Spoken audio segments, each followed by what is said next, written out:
በዚህ ሰዓት ነው ስራ የምትገቢው? አረ ከገባው ቆየሁ። ታዲያ ለምን እስካሁን አልጨረስሽም? እስካሁን እኮ ቢሮዎቹን ሳጸዳ ስለነበረ ነው። ዝም በይ እባክሽ። ከተሳሳትኩኝ በጣም ይቅርታ። ግን ደግሞ ሰዓት ገና ነው አይደል እንዴ? እኔ ስለ አንቺ ሰዓት ያገባኛል? ምን አጥፍቻለሁ ሉሊት? የሰራተኞች የስራ ሰዓት መግቢያ እኮ ገና ነው። አንቺ ራስሽ በዚህ ሰዓት እንዴት እንደመጣሽ ገርሞኛል። አረ ጭራሽ መግቢያና መውጫ ሰዓቴንም መቆጣጠር ጀምረሽልኛል። ትሰምኛለሽ? እኔ አለቃሽ ነኝ። ምንም ነገር ብልሽ የመቀበል ግዴታ አለብሽ። እንዴ አሁንስ አላበዛሽም እንዴ? እኔ ከዚህ በላይ ምን ማድረግ አለብኝ? ምን አልሽ አንቺ? ጭራሽ ደግሞ ልትቆጪ ነው? ያ ምንድን ነው የማልጮኸው? መስራት ያለብኝን ስራ እኮ መስራት ባለብኝ መንገድ እየሰራሁኝ ነው። ዝም በይ። ደሃ የደሃ ልጅ። የደሃ ልጅ አይደለሁም። ደሃ አትበይኝ። አዎ ነሽ። አንቺም እናትሽም ችጋራም ናችሁ። እናቴን አትናገራት። እናቴ በእንዳንቺ አይነት ርካሽ ሴት የምትጠራ ሴት አይደለችም። እሺ ርካሽ ነሽ እያልሽ ነው? ምን ሆናችሁ ነው? መዝሙረ መታል እንዴ? ቆይ ምን ያደረግሽ ነው? በማንም ችጋራም እኮ ተቃጠልኩ። እኛ በልተው እንዲያድሩ ስራ በሰጠናቸው አቃጥለው ሊደፉኝ ነው። ቆይ ስራውን በትክክል እየሰራች አይደል እንዴ? ከዚህ በላይ ምን ስራ ነው የፈለግሽው?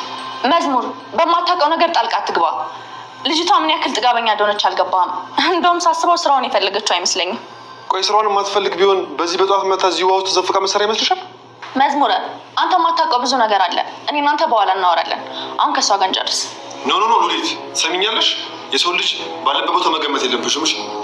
ሰላም ጤና ይስጥልን። እንዴት ናችሁ? ደህና ናችሁ? የኖላዊ ድራማ ተከታታዮች እንዴት ቆያችሁ? እኔ በጣም ደህና ነኝ፣ እግዚአብሔር ይመስገን።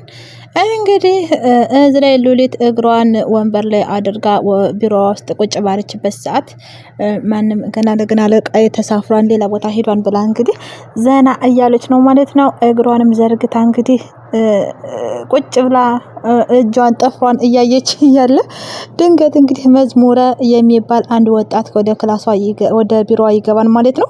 በዛም እንግዲህ በጣም በመደናገጥ ሉሊት ተነስታ ተደናግጣ እንግዲህ በእግሯ መቆም ትጀምራለች ማለት ነው።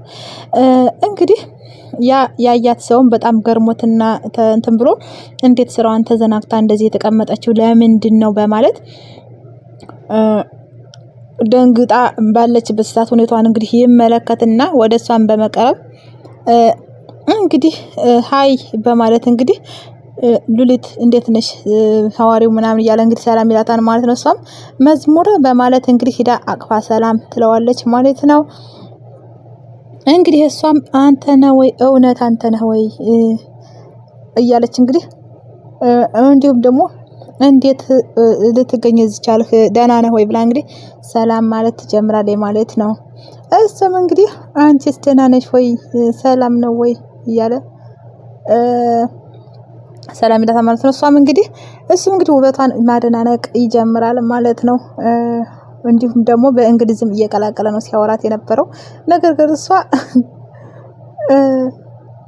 በእንግሊዝ ሳይሆን በአማርኛ ምናምን መመለስ ትጀምራለች ማለት ነው።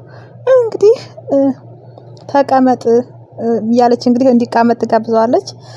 እንግዲህ በዚህ መሀል አመሰግናለሁ ለአድናቆትህ ለምንህ ብላ እንግዲህ ቁጭ ማለት ይጀምራሉ ማለት ነው። እሱም እንግዲህ ቢሮዋ እንደሚያምርና በጣም ደስ ይላል ምናምን ይላታል ማለት ነው። እንግዲህ እንዲሁም ይሄ ሁሉ ነገር የተደረገው በአቶ መዘክር ምርጫ እንደሆነና አቶ መዘክርንም እንደሚያውቀው እንደዚህ ጠንቃቃ ሰው እንደሆነም ስለ አቶ መዘክርም እንግዲህ አንዳንድ ነገር እየነገረችው ነው ማለት ነው። እንግዲህ መዝሙርም እንዴት ነሽ አንቺ ደህና ነሽ ወይ ይላታል ማለት ነው። እየደጋገመ ሰላምታ ነው እየጠየቃት ያለው። እሷ ግን እንደወፈረና ብዙ ለውጥ እንዳለው እንዲሁም ደግሞ እንዴት እዚህ ሊገኝ እንደቻለ ይነግራታል ማለት ነው።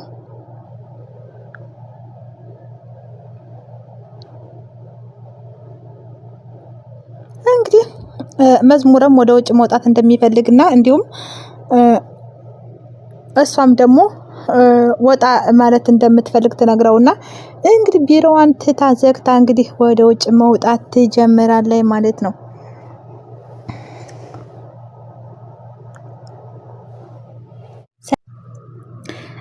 እንግዲህ እዚህ ላይ ደግሞ ምርኩዝ ድንገት ከተቀመጠ ላይ ጆሮ ይሄድና እንግዲህ ሄዶ አንገቱን ይይዘዋል ማለት ነው።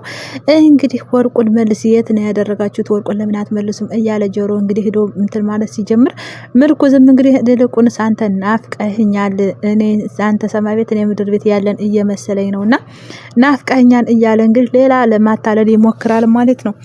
እንግዲህ ጆሮም እንግዲህ እንደዛ አትቀልድብኝ ምልህን ነገር ለምን አታደርግም እያለ ሲያንገራግረው እንግዲህ ድንገት ጆሮም ስልክ ይደወለትና ያንን ስልክ አንስቶ ማናገር ይጀምራል ማለት ነው። እንግዲህ የደወለውም ተምቹ ነበር ማለት ነው። እንግዲህ ምርኩዝም ተምቹን ድረስልኝ፣ ድምፁ ሲሰማ አንተ ድረስልኝ እያለ እንግዲህ ተምቹን መጠራት ይጀምራል ማለት ነው። ነገር ግን ጆሮ ስራ ላይ ነኝ በቃቸው ብሎ ስልኩን ተናዶ ይዘጋበታል ማለት ነው። እንግዲህ ምርኩዝንም ጆሮ ምንድነው የሚያስለፈልፍህ ነገር በማለት እንግዲህ ማስፈራራት ይጀምራል ማለት ነው። ምርኩዝም ደግሞ መጥቶ እሱ ጆሮ ምርኩዝ ተምቹ መጥቶ ቢያድነኝ እና ቢገላግለን ብሎ ነበረ ተምቹን ድረስልኝ ሲለው የነበር ማለት ነው። እንግዲህ ጆሮም አንድና አንድ የሚፈልገው ነገር ከነ ምርኩዝ ምንድነው የወሰዱትን ወርቅ እንዲመልሱ ነው። ስለዚህ ተናገር እያለ እየደጋገመ እየጠየቀው ነው። የማይመልስ ከሆነ ግን እንደሚመታው ያስጠነቅቀዋል ማለት ነው። ነገር ግን ጆሮ እኔ አላቅም፣ እኔ የማውቀው ነገር የለኝም እያለ ነው ማለት ነው። እንግዲህ ጆሮም ምርኩዝም እንግዲህ ለምንድን ነው የማትወኝ እኔ ትላንጣሽ እያለ ነው። ጆሮ ግን ይህን ነገር ማመን አልፈለገም ማለት ነው። እንግዲህ ምርኩዝም እውነቱን እነግርሃለሁ ግን እርግጠኛ ነው ለመቀበል ብነግርህ ታምነኛለሁ እያለው ነው። ጆሮም እንግዲህ ንገረኝ በቃ እያለ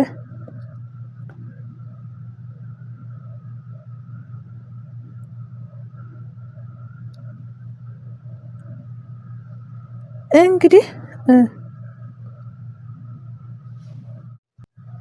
በዚህ መሀል ጓደኛው እንደወሰደው ወርቁንም ይነግረዋል ማለት ነው። እንግዲህ ጆሮም ተናዶ ለቆት መሄድ ይጀምራል ማለት ነው። እዚህ ላይ ደግሞ እንግዲህ ኖላዊ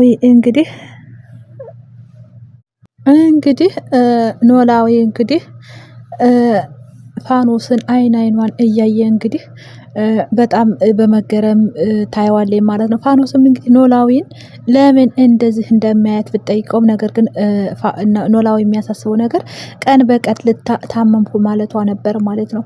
እንግዲህ ቀን በቀን እየታመምሽ ስለሆነ ነው አሳስቦኝ ነው ይላታል። እንዲሁም ደግሞ ለሀኒ እንደውልላት ሀኒ መፍትሄ አታጣም፣ ሀኒዬ መፍትሄ አታጣም፣ ስለዚህ ለሀኒ እንደውለትና ሁሉን ነገር ንገሪያት እያላት ነው ማለት ነው።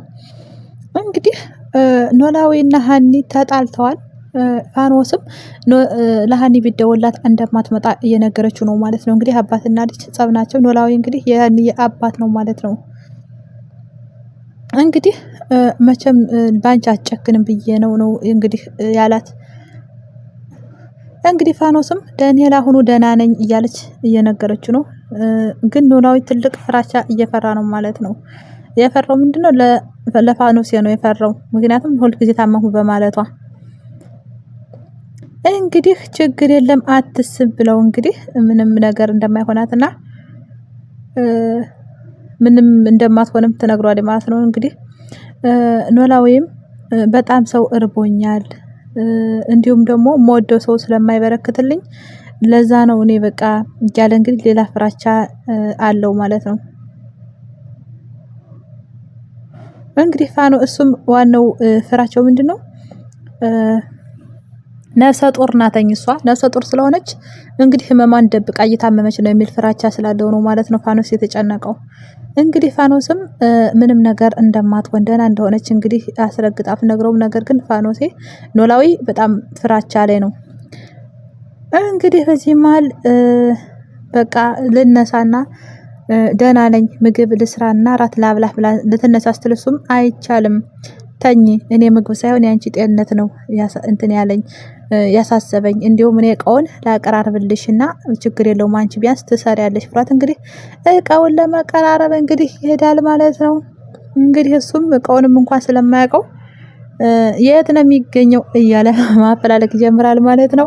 እውነት ለመናገር በጣም ደስ ይላሉ። ፍቅራቸው በጣም ደስ የሚል ነው ማለት ነው።